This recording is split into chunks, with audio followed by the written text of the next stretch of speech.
My name is Dakota Design. I used to be Good Thunder. I'm from here, from Lower Sioux, and I'll show you the first step into making a piece of pottery. First we start out with just a piece of clay, and then we shape it into a ball shape, and then we put them on bats on the potter's wheel, and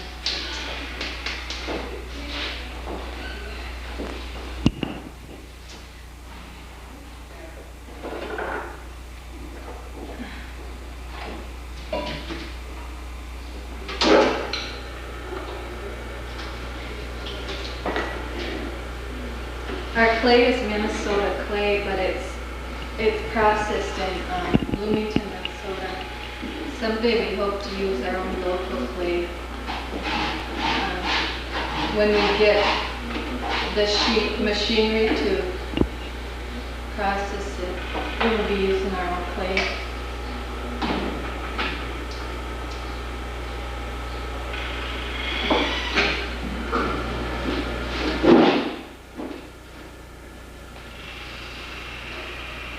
First step we have to take after we get the ball of clay on the wheel is to center it.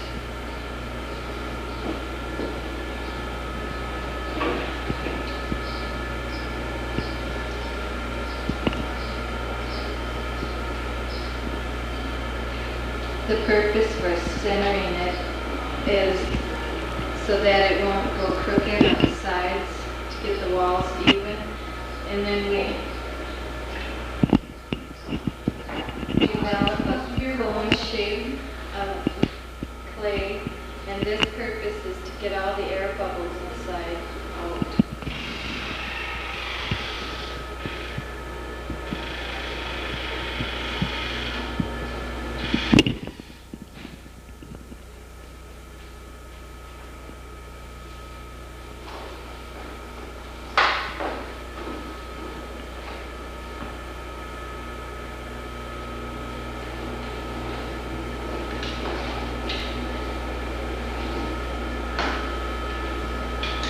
Then after we center it and get the air bubbles out, then we make the bottom of the pot. And I do that by pressing my fingers in the middle and then spreading it to the bottom.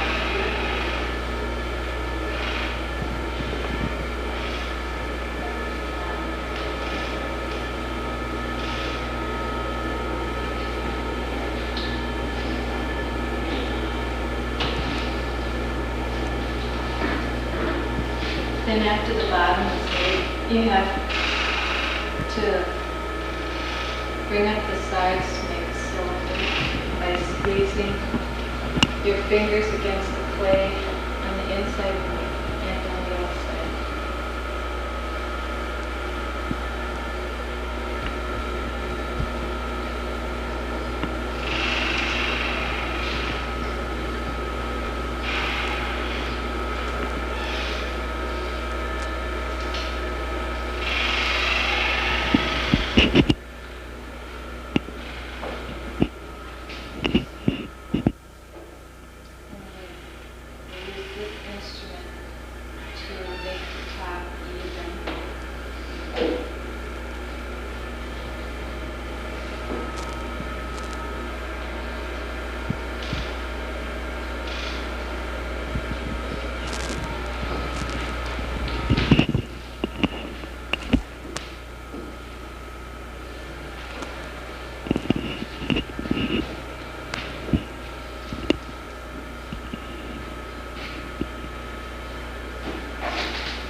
After it is made into a cylinder, then we shoot.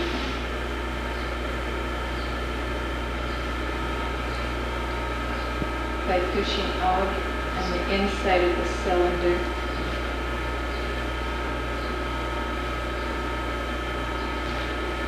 And then pushing in to make the neck.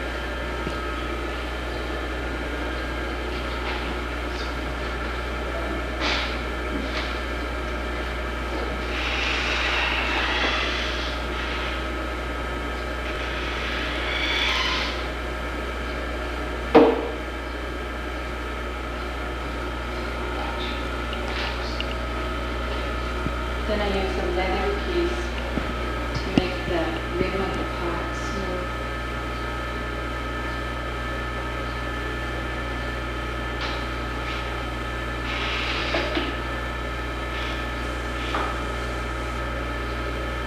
This tool takes off the extra clay on the bottom of the plate.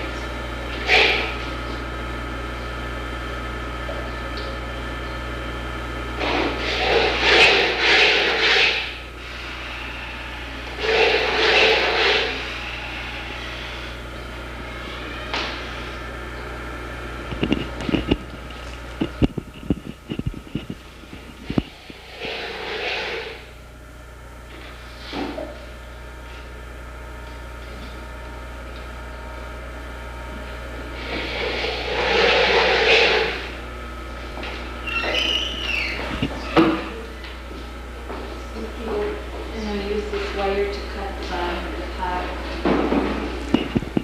so that it doesn't stick to the bat. And then after it gets to a drying stage where we can lift it off the bat, and then we trim it. And then after it's trimmed, then we can design on it. Then after the designing, then we go to glazing. And then after we finish our pottery, we store it in this cupboard. And this is where they dry.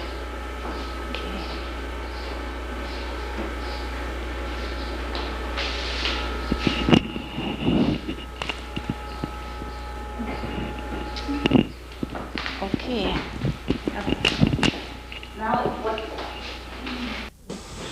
Okay, this is called glazing.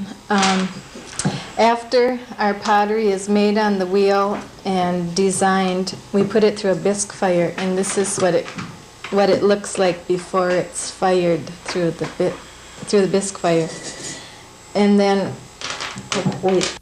they're fired once, and then we have to glaze them. Some pots we can leave unfinished on the outside here with the dull look, and then we glaze the inside. These ladies are glazing in and outside of each piece of pottery here. So.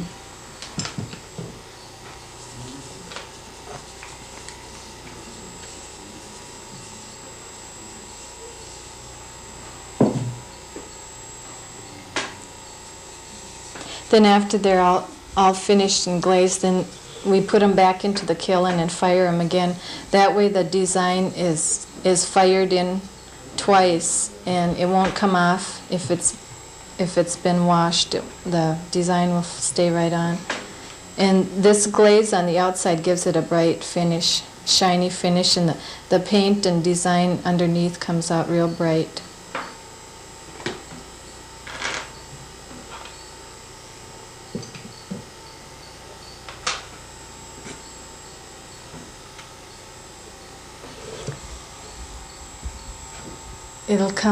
It'll come out like that pot over there with the eagle on it. It'll come out like that shiny pot there with the eagle on the outside, shiny, and the design showing through.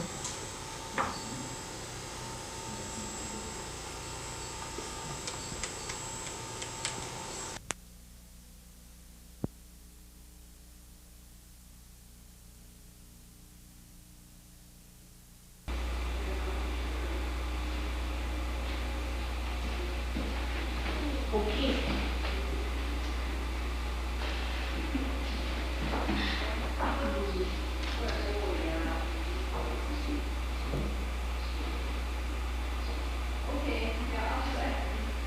I design.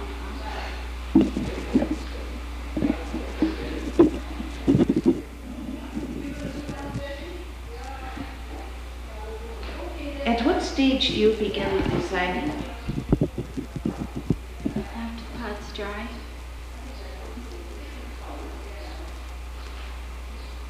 Anything else you have to do to them before you can paint them?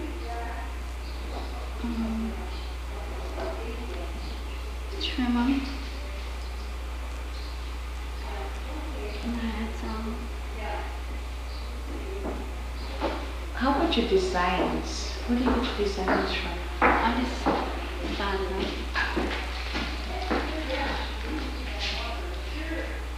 Let's start again, shall we? Okay.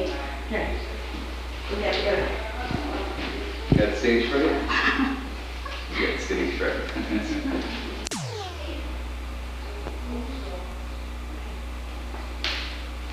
Okay.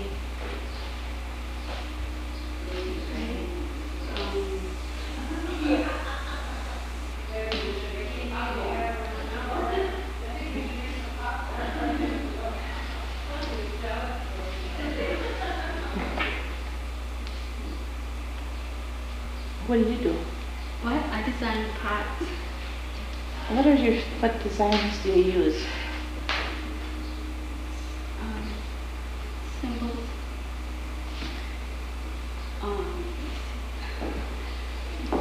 Four directional. The Sioux symbol. And the bird and the arrow.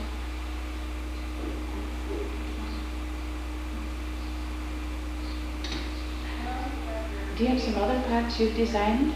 Got around you?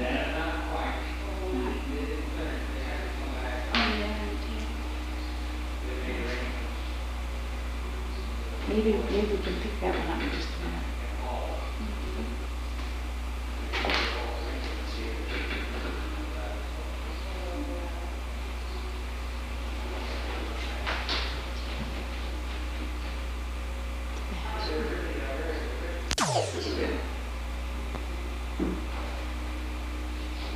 You forgot your name again. Tootsie.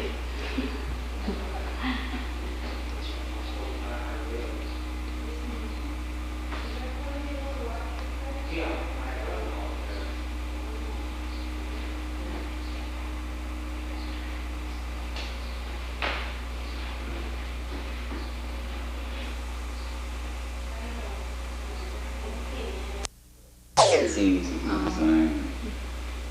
You cut off a bit. Okay, we just start again. Okay. After we make our pottery on the wheels, we put them in the cupboards for storage, and we leave them set overnight, and then after they're to a stage where we can handle them and trim them, well then we design them. And we use different colors of paints, and they're called underglazes. We have several different colors. And we mostly paint Sioux designs, geometric designs, and Sioux symbols. Candace and I both work on the wheel and make the pottery, and we both design. And besides designing, we help do glazing. And then we, after they're a finished product, well then we price them and put them out in our display room.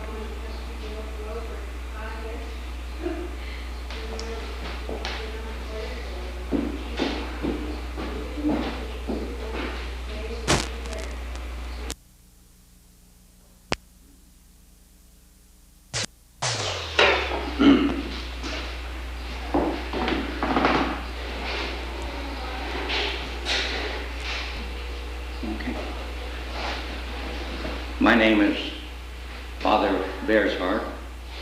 I'm the priest in charge here at St. Cornelius Episcopal Church, Bishop Whipple Mission.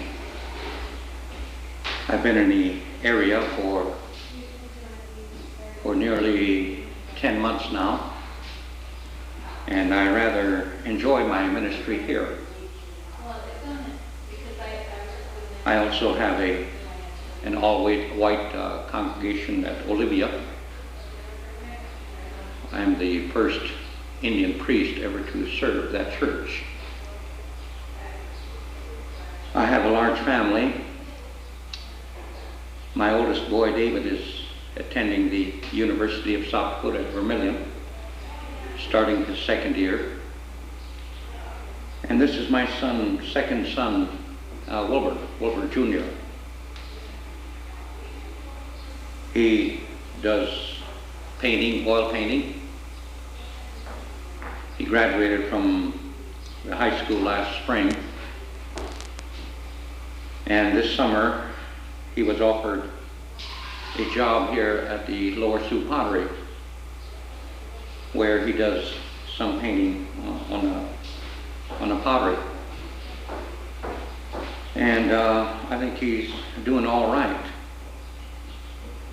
He's quite talented, even though I do say so myself.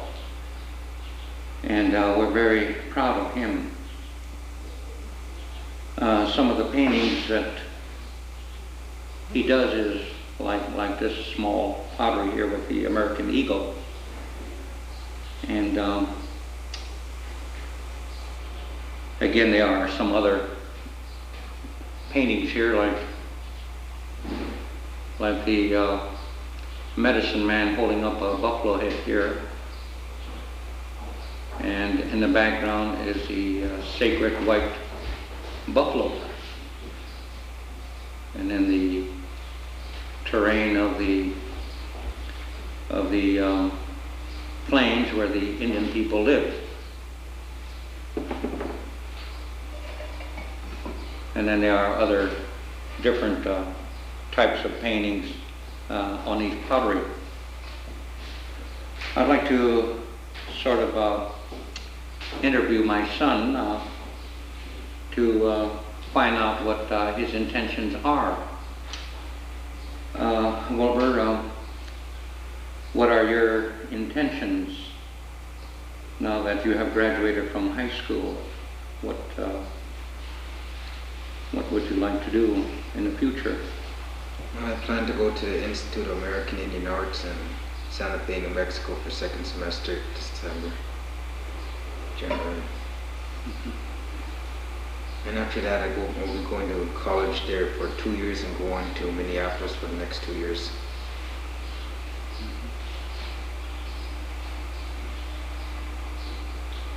So you plan on starting in the second semester, which would be around January? Yeah. Yeah, that's good. What kind of degrees would the college offer today for a man that is interested in art?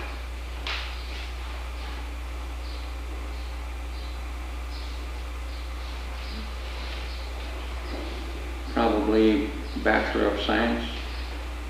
Yeah. Bachelor of Science or Bachelor of Arts. I really don't know, but I think it's a great field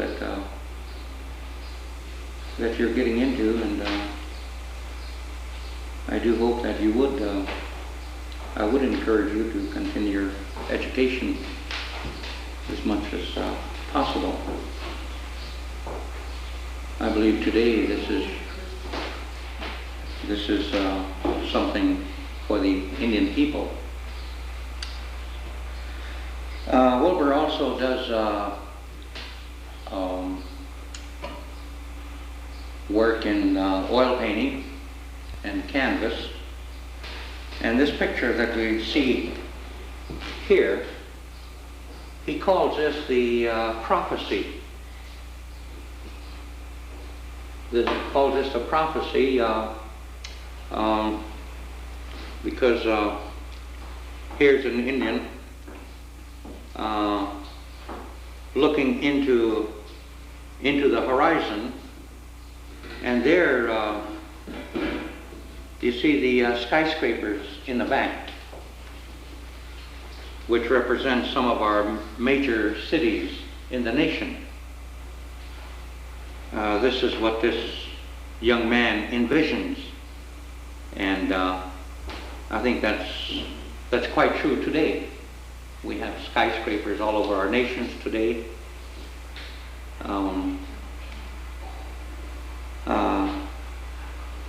Around us where the Indian people used to live. And then we also have another picture that was very good. This is a picture of my mother, who passed away several years ago. This is one of the first portraits he has ever painted.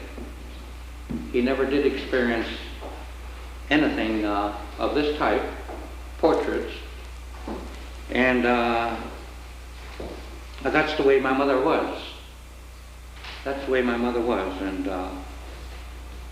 and we do encourage him to continue his education in the field of art.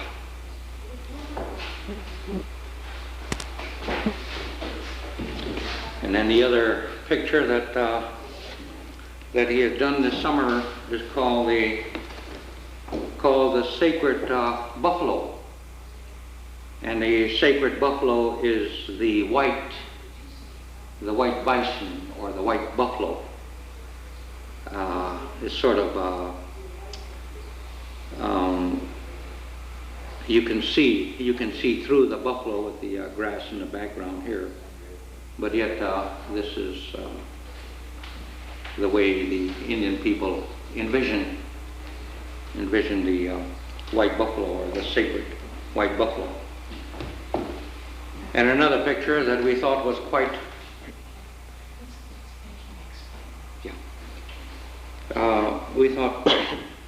was quite interesting was his idea of this picture, and I'll let him explain what this is. Okay, the top of this painting starts from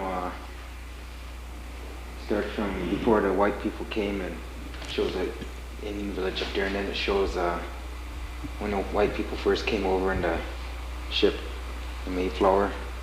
And below that it shows a scene from Wounded Knee, and how later on AIM eventually took over again. And on this side, buffalo knuckle represents after they killed most of all the buffalo off, then they put the image of the buffalo on the nickel. And below that's Mount Rushmore. Before that, the Black Hills used to be considered sacred grounds. And after they built Mount Rushmore, to the white men it represented the defeat of the Indians. And below that's a city, the buffalo skull below it. And the skull in the middle represents the death of the Indians.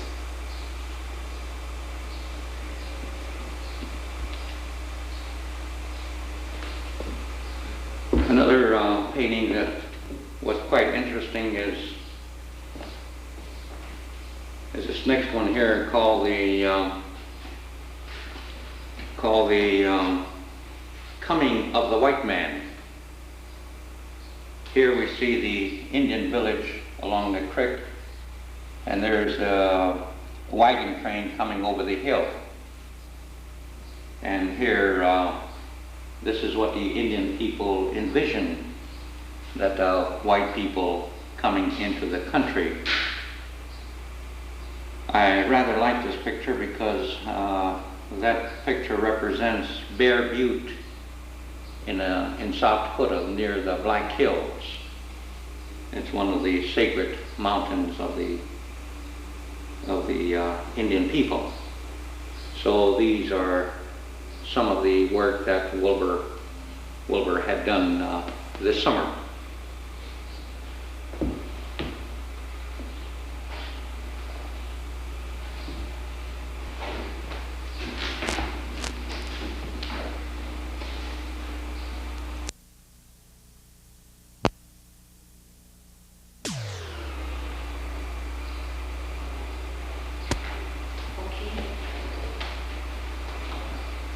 Some of the paintings that my son Wilbur does has to do with the past. how the Indian people used to live. And in this one picture, I mentioned about one of the sacred mountains of the Indian people where they would fast for several days, and then they would receive some sort of a vision from the Great Spirit. For the past several years now, I've been doing a lot of lectures at colleges and universities, church groups, organizations, and so on. And I tell about the Indian culture. I tell about the Indian culture and what little knowledge I have. I received many of these stories and many of the meanings from my grandfather. I knew my grandfather real well, and like all boys or children, they love their grandparents very much. And I was one of the fortunate ones to know my grandfather, and he used to tell stories about during his boyhood and manhood. My grandfather, at the age of 14 years old, took part in the Battle of the Little Big Horn, and that's where he had received his name. He had a nickname by the name of Arrowhead, but he showed his manhood. He showed his manhood when he was 14 years old, when he took part in the Battle of the Little Bighorn, where the 7th Cavalry and General Custer was wiped out. And I hear many stories, and I receive many advice, and from these I received my knowledge, because I didn't learn any of these when I was in school. When I first started school in the elementary, there was no history of any type that was taught in our schools, and even in high school.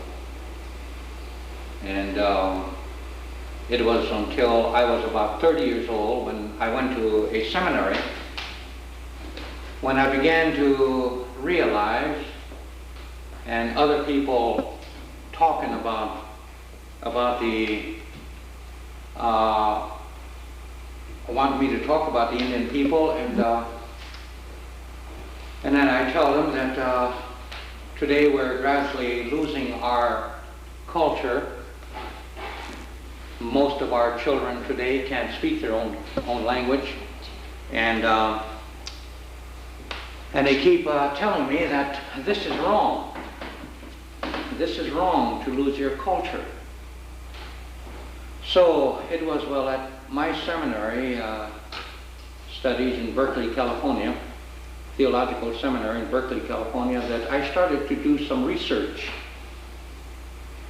And I began to get interested, because we have a great culture among the Indian people, the first Americans.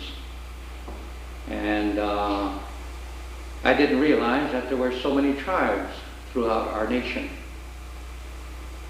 So the more research I done, well, the more interested I got.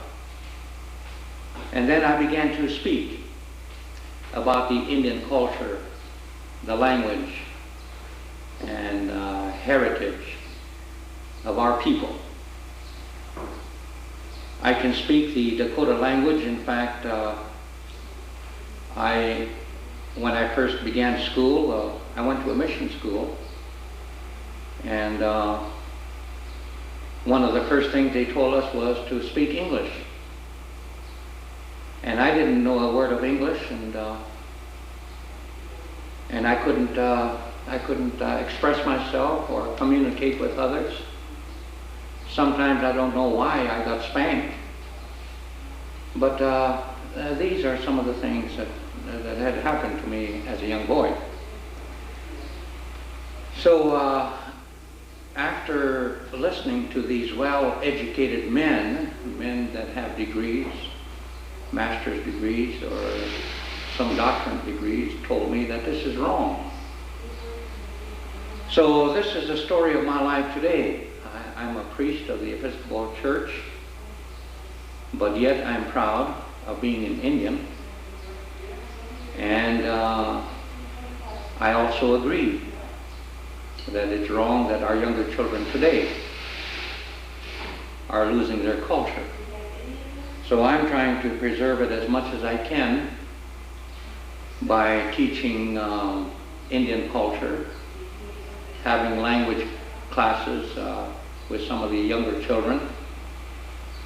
And it's wonderful today how many of the people throughout our areas are encouraging our young people to learn their own language and to learn more about the Indian people. So that's one of my work today. And I've been having a wonderful time teaching Indian culture. So I encourage my son to preserve as much of the Indian ways of our past life. Today here at the mission, we're learning some of our Dakota hymns, having some of our liturgy in Dakota, and sometimes I make my sermon in Dakota. And I think the people like it. And I've been encouraged to continue. We are ordering some Dakota hymnals so that by learning these hymns, this will also help preserve our language for the younger generation. One of the things that we had done here on the Lower Sioux reservation this past summer is to have a 2-week camp, and we call this the Dakota Heritage Camp. And here at this camp we learn how to dance Indian. We also had some of our arts and crafts in making pottery, doing beadwork, doing some paintings, doing some paintings on chamois skin, stretching out the eyes and putting Indian designs or pictures on it. And the children, I believe, are interested. And it's my wish that those of Indian descent could encourage your children to speak the language. One of the highlights of my talks in groups are what does the Dakota language sound like? The Dakota Sioux language sound like? So just to give them an idea, everybody knows the Lord's Prayer. Everybody knows the Lord's Prayer, so I generally say this in Dakota. And this is the way it sounds. This is the Lord's Prayer. Ateo mahpi tanake chini charwa kampinwe ni toki chunze unwe mahpi tani tochi chumpikin hey chuma kakani chumpino ape dio yatra ape ki ape tugulum kuyo natoni chishni chonki chupi chonki charja chupikin hey chulong tani beno kichi charja chupi natako oi thank tung kapishne kataku shichai taha emwa kuyo Woki chunzeki na washaki na witaki and a holy no one talking. Amen. This is the Lord's Prayer in the Dakota Sioux language. And another one that they like very much is the blessing in the name of the Trinity. And the people always enjoy this in the Roman Catholic Church or the Protestant denominations. Everyone is familiar with God's blessing. And this is the way the Dakota, it sounds in the Dakota language.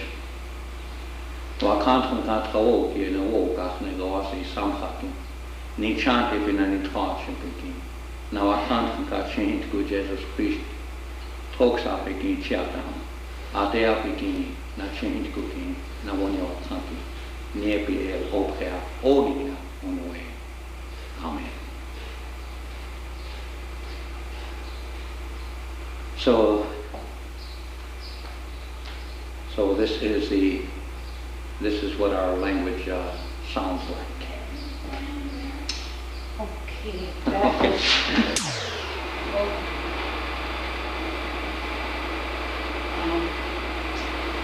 my name is Pearl Blue, and I'm manager of the Lower Sioux Pottery. This pottery was started about 4 years ago. This building, at one time, was our mission school. It was the Bishop of the Mission School, and it was closed about 10 years ago.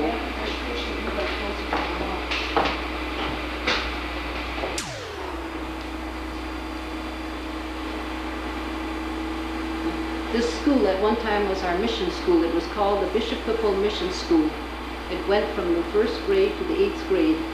About 10 years ago it was closed, and the children now go down to the Morton Public School. After we closed it, we decided that we should do something with with the building. And this valley here is there's a lot of clay in this valley, and with the help of Mr. Ted Niskin, who is a research man, we started this pottery shop. And when it first started, it was under the management of Douglas Pendleton, and he did a real fine job of it, and then he passed away. He had a sudden heart attack and passed away. After he passed away, and then his wife Joanne managed it, and then she retired, she resigned, and then I took over the work. And I've been working now, it was a year this last May that I've been here managing this shop. I have 4 women and 1 boy working.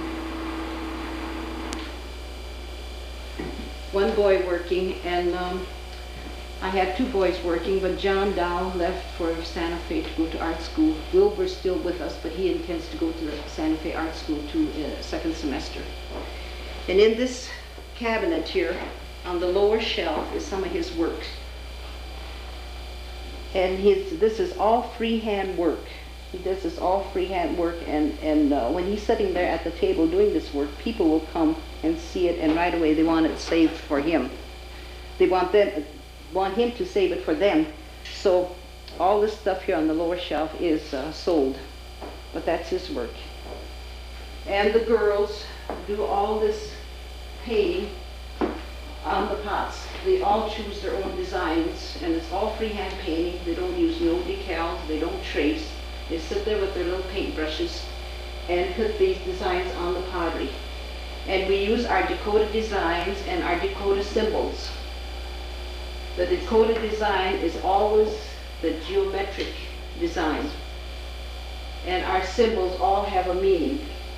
For instance, this here would mean lightning. And this here are the crossed arrows. This here means the ceremonial headdress when they go to the powwows, and this is what stands for the ceremonial head.